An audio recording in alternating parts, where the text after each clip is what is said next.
বন্ধুরা, আজকে একটি গল্প আপনাদের সাথে শেয়ার করব। গল্পের নাম ছায়ামূর্তি। আমার নাম আরিফ, পেশায় আমি একজন সিভিল ইঞ্জিনিয়ার।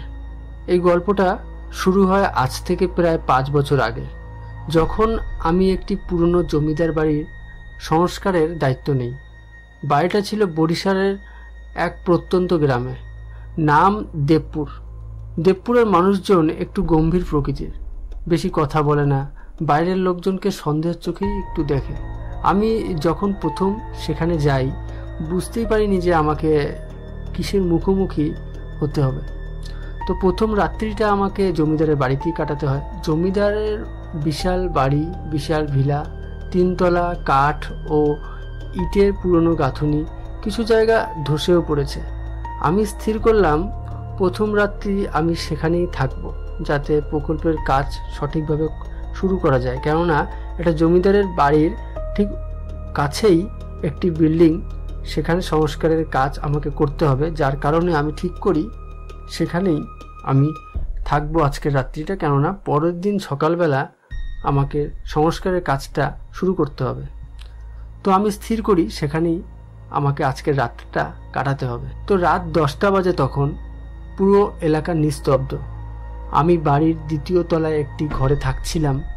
হঠাৎ মাঝরাতে দরজার বাইরে হালকা চপচপে শব্দ হলো। মনে হলো কেউ হেঁটে বেড়াচ্ছে করিডোরে।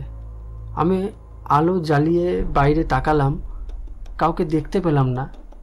তো এভাবেই আজকের রাতটা এভাবে কেটে গেল। পরের রাত্রে আবার সেই শব্দটাই শোনা গেল। আবার দরজার ফাঁক দিয়ে যেন মনে হলো একটা ছায়ামূর্তি সরে গেল। ভয় লাগলো, সাহস করে বেরিয়ে এলাম। করিডোরে ঠান্ডা হাওয়া ঝাপটা ছাড়া কিছুই পেলাম না। তো পুরো কাহিনী যেটা, পরদিন সকালে আশেপাশে একটু বেরোলাম। গ্রামের এক বৃদ্ধের সঙ্গে আলাপ হলো, নাম মজিদ চাচা। তিনি শুনে বললেন, বাবা, ওই বাড়িতে রাত কাটিয়েছ? জানো না জমিদারের রতনলাল তার বউ আত্মহত্যা করেছিল ওই বাড়িতে 1947 সালের দাঙ্গার সময়? কেন? আমি একটু কৌতূহলে জিজ্ঞেস করলাম।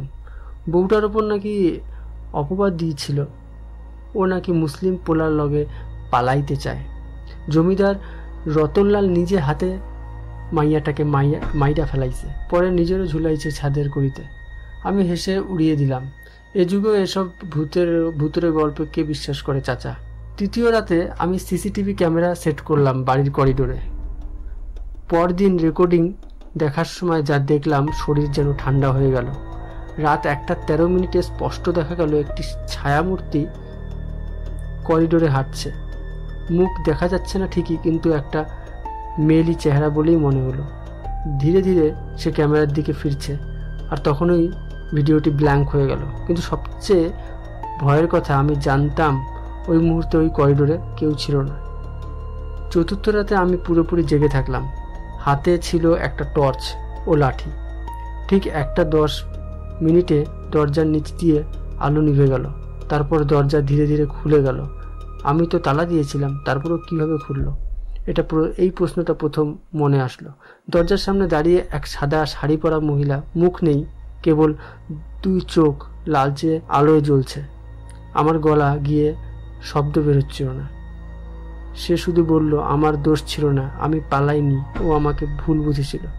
তারপর হঠাৎ সে হাওয়ায় মিলিয়ে গেল। পরদিন আমি দেবপুর ছেড়ে চলে এলাম। সংস্কারের কাজ আমি শেষ করিনি, আর করবও না। পরে শুনেছি ওই জমিদার বাড়ি নাকি এখন পরিত্যক্ত অবস্থাতেই পড়ে থাকে, কেউ সেখানে রাত কাটায় না। অনেকেই বলে মধ্যরাতে এখনও এক নারী হেঁটে বেড়ায় করিডোরের মধ্যে। কেউ তার কণ্ঠস্বরও নাকি শুনেছে। আমি আর ফিরিনি, তবে এখনও মাঝরাতে ঘুম ভেঙে গেলে সেই লাল 2টি চোখ আমার চোখের সামনে ভেসে ওঠে। তো এই ছিল আজকের গল্প। গল্পের নাম ছায়ামূর্তি।